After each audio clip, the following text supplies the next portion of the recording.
AI 3대 강국을 위해서 200조 투자하겠다고 그렇게 말씀하셨죠? 예. 우리나라 1년 예산이 얼마쯤 되는지 아십니까? 그 말씀이 200조에 관해서 여러 가지 아니, 말씀을 우리나라 하시네요. 1년 예산이 얼마쯤 되는지 아십니까? 350조 정도 되는 걸로 알고 있습니다. 600조 넘. 600조 정도 되는 걸로 알고 그렇죠? 있습니다. 예, 예.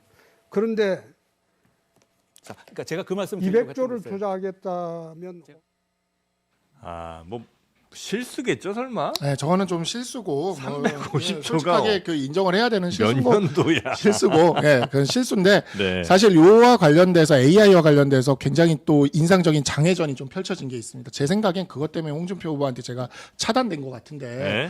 그러니까 이제 CBDC 문제가 있었어요. 네. 우리가 네. 그 CBDC 문제를 사실 홍준표 후보가 백브리핑인가 어딘가에서 CBDC를 제대로 못 읽다가 그 이병태 교수에게 물어보세요라고 하는 게 있었단 말이죠. 네네네. 그래서 우리는 사실 토론을 준비하면서 이게 CBDC 문제와 스테이블 코인 문제는 굉장히 그 우리나라의 화폐 질서라든가 이런 것들에 굉장히 중요한 포인트가 될 것이라고 봐서 그걸 물어보면, 왜냐하면 홍준표 후보 책에도 있으니까 네. 물어보면 꽤 심도 있는 토론이 될 것 같아서 질문을 했는데, 그 백불에서도 한번 그렇게 이병태 교수에게 물어보세요 한 다음에도 또 CBDC 문제에 있어서 좀 제대로 답을 못한 거죠.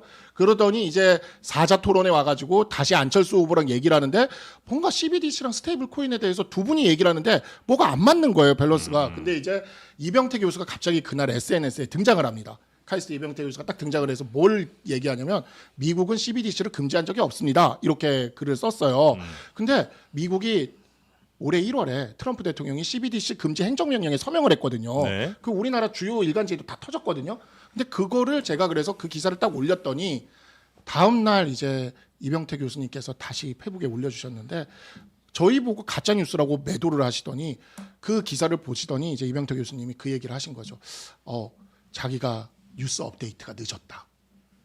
아니 근데 솔직히 질문은 CBDC. CBDC와 스테이블 한동훈하고 코인까지 좀 비슷한 면이 있네. A를 물어보면 A를 답하라고. 네. 그러니까 예산 잘 모르잖아요. 아니, 예산에 대해서 솔직히 인정을 했잖아요. 아니, 그걸 세상에 홍준표 후보도 인정을 하고 이게 있잖아요. 이게 이병태 문제라고. 후보도. 국회의원 한 번도 안 해보니까 국회에 조금만 1년만 1년도 아니야. 인턴만 해봐도 대한민국 예산 656조 이거 이 정도의 기본 수치는 아는 아니 거예요. 근데 사실 국회의원 안 해도 네, 안 해도 알아요? 아 그럼요. 저도 알고 있는데. 근데 그걸 몰라. 아니 그러니까 근데 더 중요한 건 그게 문제가 아니라요. 네.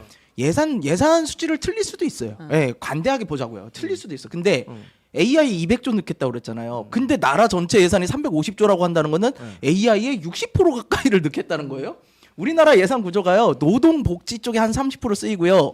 교육이나 지방 행정이 15%씩 쓰여요. 국방에 10%씩 쓰여요. 이것만 해도 70%야. 이거는 고정비야. 그러니까 김포시가 아직도 서울로 편입이 안 되는 거 아닙니까? 아니 AI 200조는 그럼 어디서 뭐 끌어오겠다는 그 거야? 실수는 실수라고 솔직히 인정을 네. 하겠습니다. 예, 이건 뭐 참모진에서도 놓친 거는 한 해에 200조 넣겠다는 건 또 아니겠죠, 아마 AI 관련해서. AI와 관련돼서 3대 강국이 될 수 있도록 네. 그 정도의 어떤 효과가 내도록 이렇게 해야 된다라는 그런 의미인데, 이제 네. 이게 토론이라는 게 격렬하게 진행이 되다 보면 그럴 수가 있어요. 그래서 네. 그러한 부분에 대해서 뭐 인정하고 그 다음에 이제 넘어가고 그 다음에 대해서 정확하게 하고 가면 되는 거니까. 한 후보는 홍 후보가 책에 썼던 내용을 들고 나와 반격했습니다.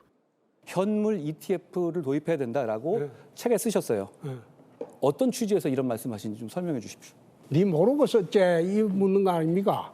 답해 그죠? 주십시오. 그때 잘 모르고 그게 좋게 보여서 썼어. 이 정도는 알아야 하는 거예요. 내가 아까 이 정도는 알아야 하는 내가 거고요. 자세히 몰랐다고 했으니까 예. 그만 넘어갑시다. 오늘 한 건 했네요.